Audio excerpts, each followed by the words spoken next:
if I'm doing a show about getting your shit together, I should be able to get my shit together. But in a lot of ways, I think the fact that I can't makes this more important for people that are in a similar situation to help them not feel quite so alone in their struggle. This is The Fit Mess with Zach and Jeremy. All right, this is The Fit Mess. Hi, my name is Jeremy, and my co-host, as always, is Zach. Say hello, Zach. What's up, everyone? Thanks for downloading the show. If you haven't already, please do subscribe on Apple Podcasts or wherever you get your podcasts. This particular episode, we are joined by Ryan Foland. He's the author of the new book, Ditch the Act, Reveal the Surprising Power of the Real You for Greater Success.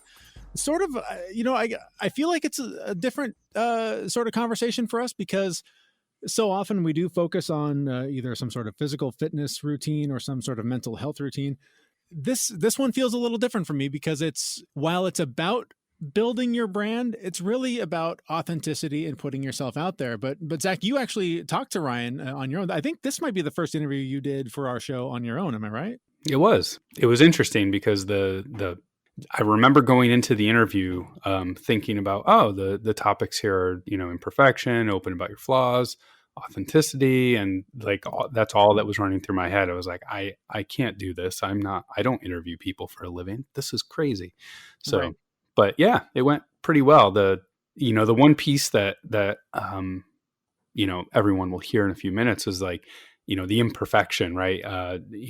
I'm not the one with the audio equipment, the professional grade audio stuff to do these interviews that sound really good. So it ended up being a phone call between him and I, and it doesn't sound great. It's not perfect, but we're okay with that. So we often have our guests join us by phone, but in this case, your audio quality is also phone quality. So, if that's something that you as a listener can't tolerate, then, maybe this isn't the episode for you, but it's a conversation worth listening to. And I think it's interesting that in a show particularly an episode about vulnerability, about revealing mistakes, opening up about your flaws and where you don't do things 100% all the time. The fact that there is some shortcoming in the audio quality, I think couldn't be more fitting. Yeah, agreed. It's definitely not the best quality, but you know what? It worked well. The content is great though.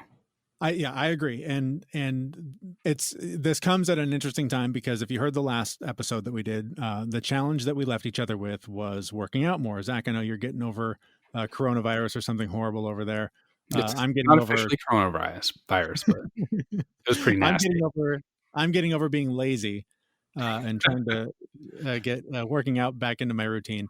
I hear that one's hard to beat though. It's a tough one. I've been working on that one for about 44 years.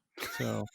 But this time around, the challenge was, I believe, was to exercise every day as much as possible, and it was because we were talking about Beachbody. We had the CEO of Beachbody on the show to talk about home fitness routines, and I did start using the 3-day or 3-week yoga retreat, which is the one I said I would do, and got to be honest, didn't get through every day of it. My wife wanted to do it with me, which was cool. So the first 2 days, nailed it, no problem. But then the third day, I rode my bike to work and was beat, and life got in the way. So we didn't do the workout that night. The next day, I had a bout of depression, couldn't shake it off. Again, didn't do it. Friday, rode my bike both ways to work, was exhausted, busy day, didn't do it. So while I did work out, through riding my bike or something else, I think I hit 5 of the 7 days that were part of the challenge. Mm-hmm. And while that was okay, I felt pretty good about getting most days. I wanted every day. Would have been happier with 6, but 5 is fine. Diet sort of fell off the rails over the weekend, so that wasn't great. But all week leading up to it was pretty good. I think again 5 of the 7 days I did pretty well. And a lot of this rolled into the fact that I was using a new journal to sort of help hold myself accountable. And so that's been a really valuable tool, which we've talked about on the show before as well. Mm-hmm. So while I feel like I'm sort of implementing a lot of things and sort of pointing myself down the right path, I'm still coming up short and trying to be okay with it. And that's where I think this conversation is really powerful because so much of what we see, especially online, but from our peers, from people around us, is this image that they want you to see, particularly online. Everything is filtered. Everything is just the prettiest, happiest, coolest stuff that the person could possibly be doing. you're very rarely going to see somebody just down in the dumps, having a bad day, had cake for dinner. The dinner shot you always see is the grilled asparagus with the steak and the, perfectly proportioned. It's all bullshit. So I feel like this is a really important conversation to be having right now about authenticity and about being open about our flaws and our vulnerabilities. Yeah, I say it all the time. I am happy with like the 80-20 rule, right? As long as I'm doing the things I need to do 80% of the time and 20% of the time I go off the rails, that's good. That's where I should be happy. But then my OCD kicks in and I'm like, why can't I get that other 20%? And why am I not perfect all the time and doing everything I say I'm going to do? It's really tough to accept that you want to be at that 80-20. And then when you don't meet it, or when you can't exceed it, I get frustrated. It's very frustrating. I have the same. And I think in some ways this show adds to that for me, because I feel like if anyone is coming to us for advice for how to live your best life, or whatever phrase you want to use, whenever I do fall short and I say, yeah, I'm going to take the challenge that you have for me to do whatever, and I fail, in some ways I feel guilty. Like I should be able to do that. If I'm doing a show about getting your shit together, I should be able to get my shit together. But in a lot of ways, I think the fact that I can't makes this more important for people that are in a similar situation, to help them not feel quite so alone in their struggle. Yeah, that's reality. I mean, there are a handful of people out there who can work out 7 days a week and have the freedom and flexibility to do all the right things all the time. But I mean, I got a job. I can't work out all the time. I can't eat right all the time. I've got a kid. I've got all these competing priorities, and I can't be perfect all the time. And to ever think that I will be is just nonsense. So I mean, this is it. I'm doing the best I can with what I got, and I need to be okay with that imperfection. And that was one of the things, in my journal that I was writing to myself about, was the fact that I came up short of a goal to work out every day, to eat right every day, to drink tons of water, like all the things that I should be doing. I fell short. But because I set the goal really high, I achieved more than had I not set a goal and just went, I really should start working out. Yeah. Probably shouldn't eat that for lunch. Oh, well, it's one more day. Like, having that intention raised the bar for me, and I performed better, even though I didn't do as well as I wanted. Just setting that intention was everything to at least get me on a better path. Yeah. And at the end of the week, like, you did 80% right. I mean, Okay. that 20% is not going to knock that 80% out. Totally. So it's all about being okay. I think it was our very first episode where, like, I think you said it, where you're like, I just have to be okay with myself. Like, yeah. All right. Well, with that in mind, being vulnerable, being open, there's more ways than ever to do it, because we all have social media. We all have Twitter, Facebook, Instagram, whatever. You can be open and vulnerable with your coworkers, with your friends, with your family. I know in some places that's harder than others, but I think the conversation you had with our guest, Ryan Foland, about that really helps open a lot of those doors. Why don't you tell us, set this up for us a little bit and what you guys talked about? well, honestly, I again, not having done an interview by myself, I tried to take your lead on it, and I had a whole bunch of questions set up for him, but when the call started, I just brought myself back to, how does Jeremy start all these? So I just asked him, tell me a little bit more about this book and what it's about.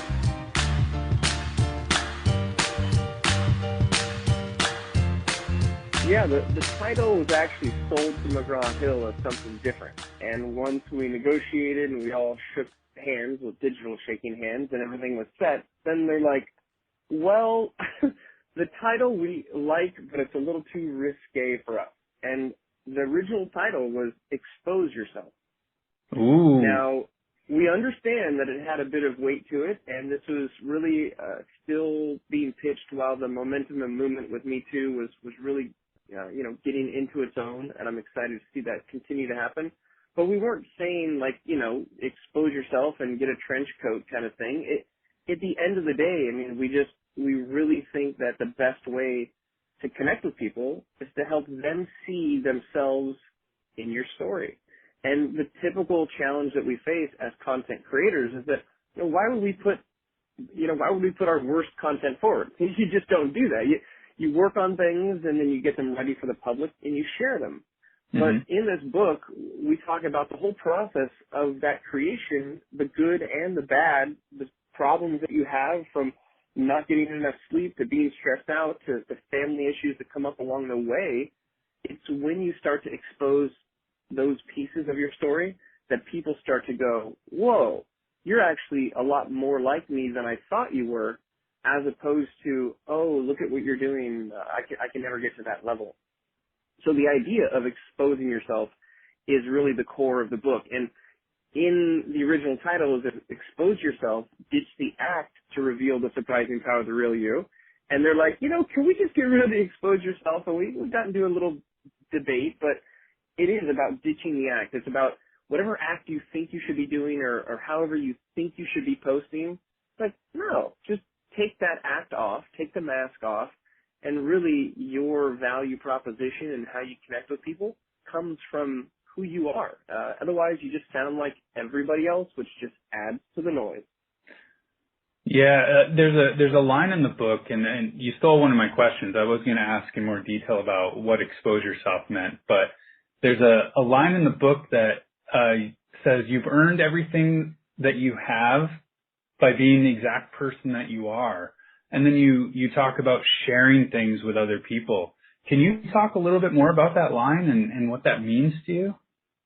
Sure.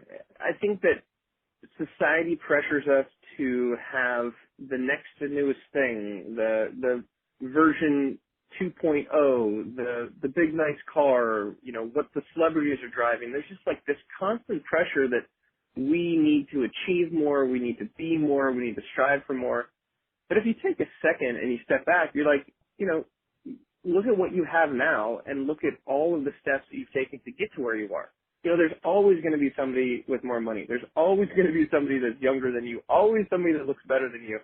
But as you grow up and you mature into who you are, that's all you need. And when I talk with people who are hesitant to start their personal brand because they don't feel like they're ready yet, I have a conversation with them that they have a personal brand. It's just that they're not taking control of that narrative.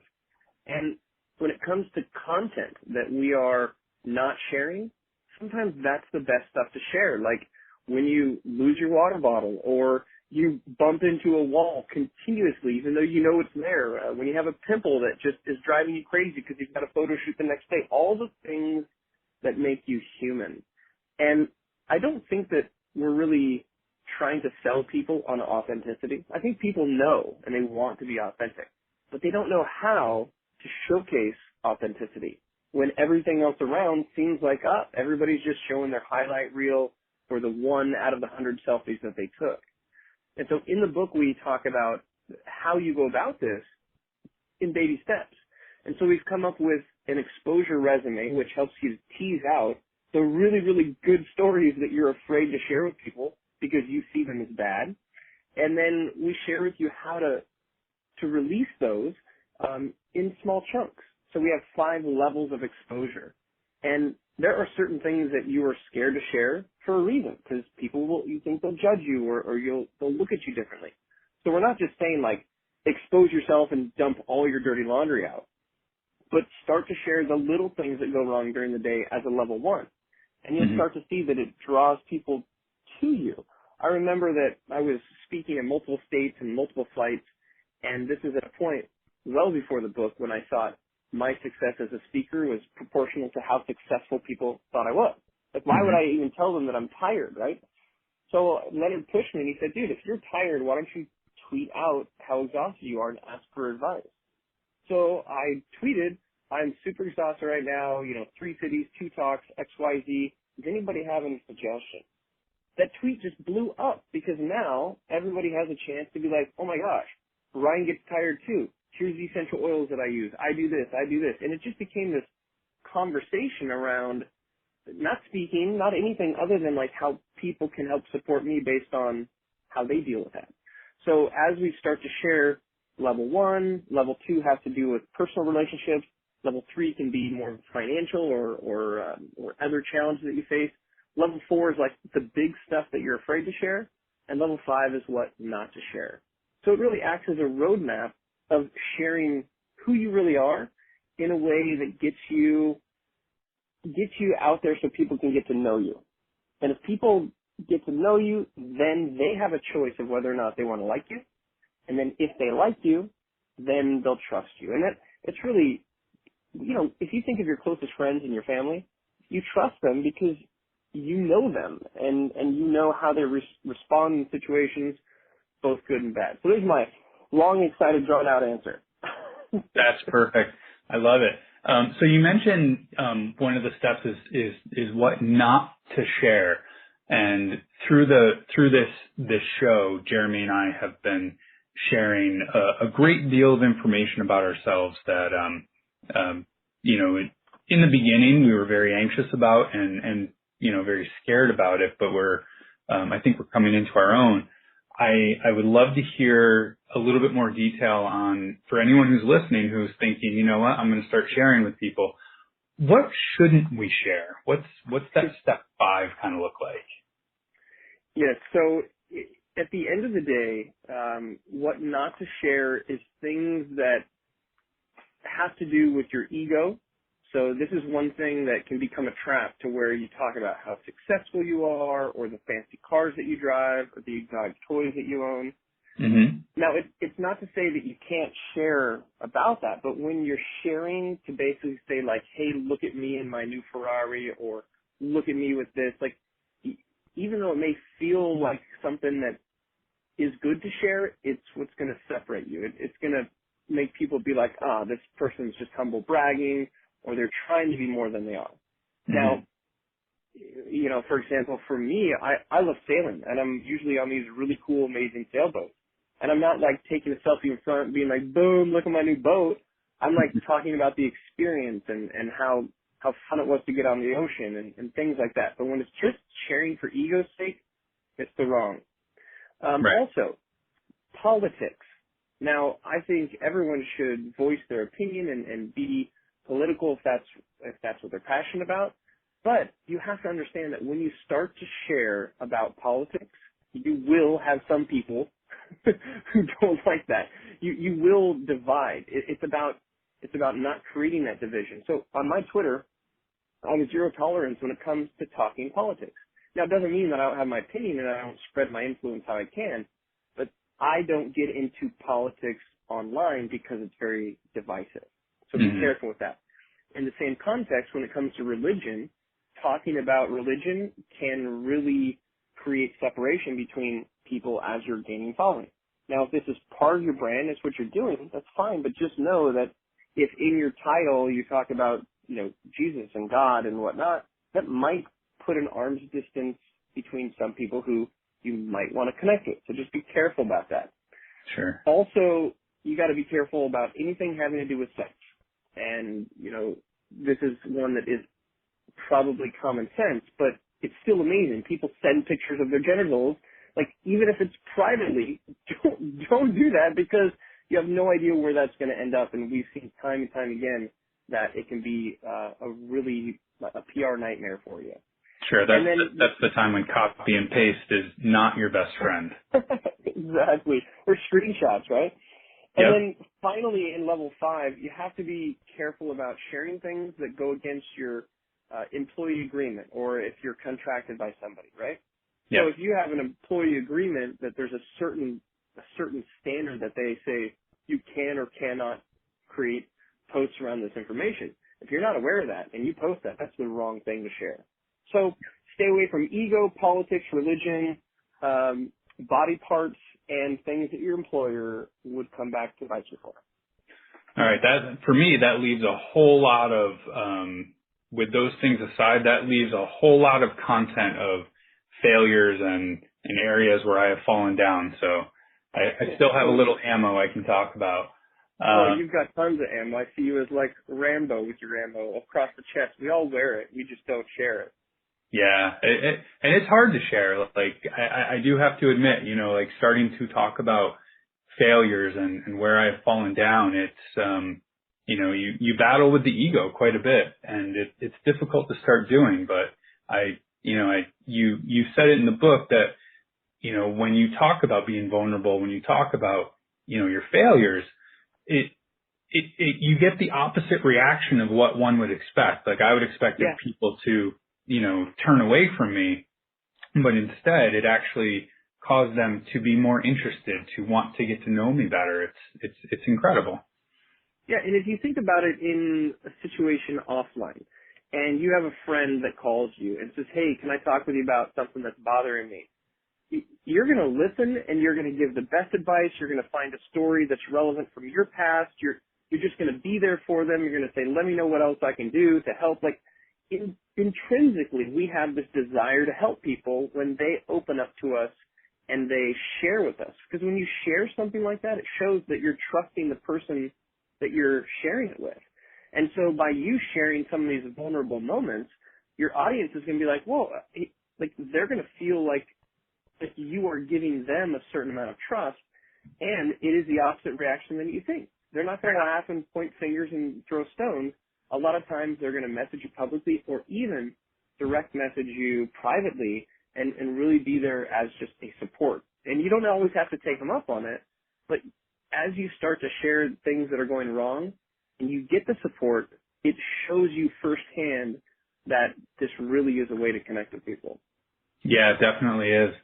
The book talks a lot about fraud and imposter syndrome, and in preparing for this interview and reading about you, I certainly had a lot of fraud and imposter syndrome bubbling up and anxiety welling up in me that what happens if I don't do the interview correctly or anything like that. But I feel like you're probably a forgiving audience in that sense. But the book talks about, like I said, it talks about fraud and imposter syndrome. What is that, and why do so many people struggle with that? Yeah, and so when you say fraud, it's in the context of feeling like a fraud, right? And I Correct. think that imposter syndrome is something that you don't really understand it until you experience it. And I think that we experience it on low levels a lot of times, but we don't realize it. It's just feeling like you're not worthy enough, or that you don't deserve this opportunity that's come up, or you have to second guess whether or not you should hit the publish button, because who gives you the right to share a blog that has a strong opinion about something that you've experienced, right? And it's a reality because we are always trying to convince ourselves that we need to be more, that we should be more, and it is so hard for us to look at ourselves outside of ourselves and go, hey, you're right where you need to be. Like, things are good, and you do deserve this. And so it's especially when you're creating content that's about yourself or your own life experience, and then you feel like, well, why would anybody else want to hear this, or why should I even make this video? Or if you start to get traction and some of your posts take off and you start to gain followers, it really makes you second guess what you're doing in the first place. And there's a lot of science that's into it, a lot of brain psychology, and Brene Brown, I think, really does a good job at translating it. She says that when it comes to vulnerability, it's the first thing that we look for in others and the last thing that we see in ourselves. And if you think about this, if you think of somebody who's up and coming in what they're doing, and it's a friend of yours, and they're now getting to that next level, like whether it's they become a VP now, or maybe they're getting more keynotes, or they're succeeding in what they want, you're sitting there from the outside cheering them on because you see exactly that all the work that they've done over the however many years gets them there. But when you're in the grind, you're in the driver's seat, you're not the one asking, are we there yet? You're just focused on the road. And so we talk about letting your fears guide you. And so if you're fearful about sharing something, or if you're fearful about taking on more opportunity or more responsibility, let that fear actually guide you, because your anxiety around it is just a different form of excitement in the same endorphins. It's just how you translate it. Oh, I love the way you put that, how your anxiety is a different type of excitement. I'm going to take that with me. I like that. You should. And I speak all the time, and people ask me, do you get nervous before you speak? I'm like, yeah, but that nervousness, it's very easy to mistake it as nervousness when it could just be taken as excitement. So like, yeah, I'm nervous, but like, I'm also excited. It's just how I translate that. That's awesome. So the book, I wasn't expecting to have to break out a pen and paper when I started reading the book, but this isn't just a read and be done with it. This is a very interactive book, right? Yeah, and we actually wrote the book in its entirety on one document, and then we created worksheets in a completely separate document. So you can read the book all the way through without the worksheets and still understand.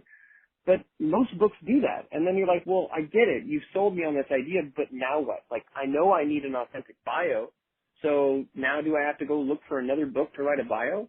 So we decided to keep it all in-house. And so for these key components, like the exposure resume, and for a rapid reflection discovery process, and for, everything from building a bio to creating a content calendar to stories, we put all these in there. And that was one of the hardest things about writing it, because if you get me and I'm sitting down next to you, I can explain anything. But when I'm not allowed to be there and all you have are the words in front of you, that was a big challenge. But we're really excited. Each one of the workshop, or each one of the worksheets could be its own workshop, but you have all the tools. So it's exciting for people to have the opportunity to not only understand the value of ditching the act, understanding and seeing examples of how it works, but then in the same book, giving them a chance to tease out all of the information that they can then start to share to start to ditch their act. I have to say, I was very happy to realize that once I got done reading a certain section, it was time to, be applicable with it and grab a pen. And I was able to just start doing some of the work. It was very reassuring, because a lot of books, you read that chapter and then you put it down and you don't go back and do that work. Whereas this one, I really enjoyed the fact that I could take that work right into the book, and it became interactive. I really, really enjoyed it. And for example, like the 313 challenge, like I have a whole podcast, the 313 challenge, and I bring people through this process. How do you reduce your messaging to 3 sentences, 1 sentence, and 3 words? And it's like, I've given all the marbles away. They're all there in the book, and it's so fun to get responses from the book like this, where the content is great, but then it becomes your own content because it's teasing out your own stories, and your unique voice can shine through based on what you fill in those spaces.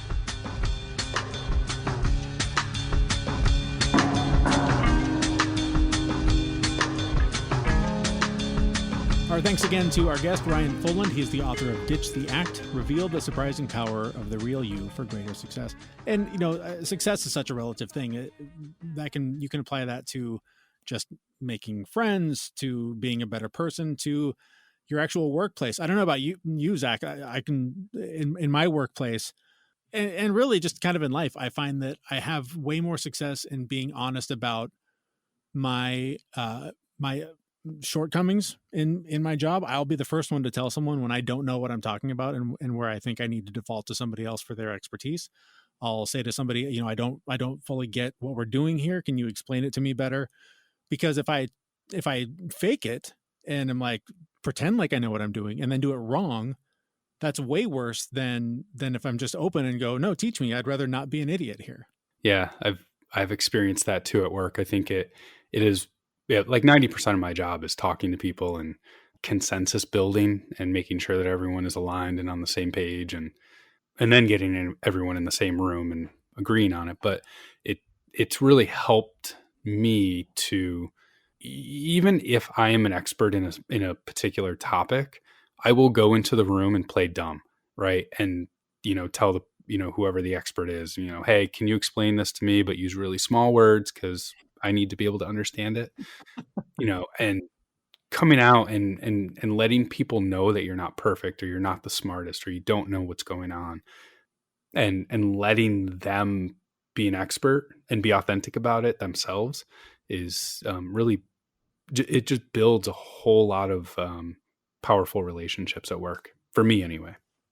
Well, and I think in general, people want to help in general. Like, I think people like to feel useful. And when they see that somebody needs something, even if it's just explaining a concept that they know inside and out, that can make them feel good. Like, oh, I'm of value to this person. I can help them, improve in some way. But it's also really helpful too to, one of the things I found is in like talking to people. So I manage people, and like if somebody is talking to me and we're having a conversation about a mistake they made, as the manager, I've flat out said, hey, when I made that mistake, this is how I handled it. And it actually is surprising because there is a greater bond when people realize that I made the mistake too. Like they're not alone. Like this is a common mistake, and just being open about that, about my own flaws, that you build a greater bond with people and they trust you. Well, and you desperately, people desperately want to be seen as perfect, especially if there's something on the line like a job or your next raise or your review or whatever it's going to be. So to know that, hey, I'm free to screw this up once in a while on a path to growing and getting better is incredibly empowering. And I think that's true in the workplace, in friendship, in your relationship, whatever. Like if you have the freedom to not be expected to be perfect, it just allows for such a more genuine and open relationship. Mm-hmm. Agreed. So with that in mind, as we close out the show, we talked about how we ended our last show with a challenge of working out more. I think that challenge stands. I'm going to try and, continue and finish this 3-week yoga retreat program, even if it takes me 6 months. But I'm going to finish it. But I think what I want to try and do is implement some of what we're talking about here. And, I'm not a big social media guy. I look at it a lot. I look at it probably too much, but I don't share a lot because I feel like for me, it feels very narcissistic. Like, oh, look at me. Look at the thing I'm doing either well or badly. Or it feels like a cry for help if I, share the, oh man, I had a hard day today. Didn't work very hard. Got home and was tired and still didn't work. I just don't, there's something about the making it all about me thing that I'm not super comfortable with.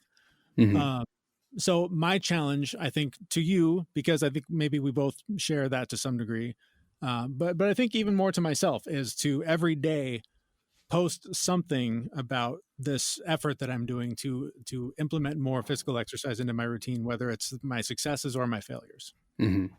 That sounds like a pretty ambitious project. Are you game? Can I count you in for a daily update? That means I have to share my successes and failures. Yes. Hopefully your failures more than your successes so that I can feel better about myself. Oh yes, there'll be plenty of failures. I mean, if I shared them all, I don't know, people might get upset and stop following us. No, see, you weren't listening. You weren't listening to the interview. Exactly the opposite. Dummy. Well, I'm just talking about the sheer volume, right? Right. All right, I'm going to consider that a challenge accepted. So I better see an update from you every day, and I will push myself to do the same. And we should call each other out, privately if we don't see it. So if you don't see something from me, get out the cattle prod, and I'll do the same to you. Yes, I mean, I only have like 200 to 300 examples of failure every day. So I mean, I got to be able to pick one.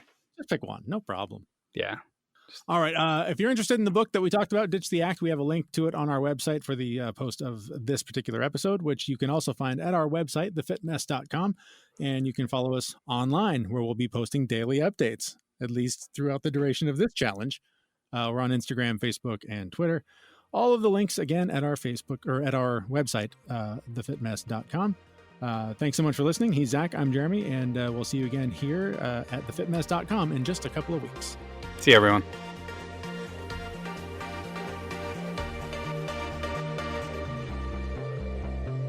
We know this podcast is amazing and does not seem to lack anything, but we do need a legal disclaimer. Jeremy and Zach are not doctors. They do not play them on the internet, and even if they did play them on the internet, they would be really bad at it. Please consult your physician prior to implementing any changes that you heard on this podcast.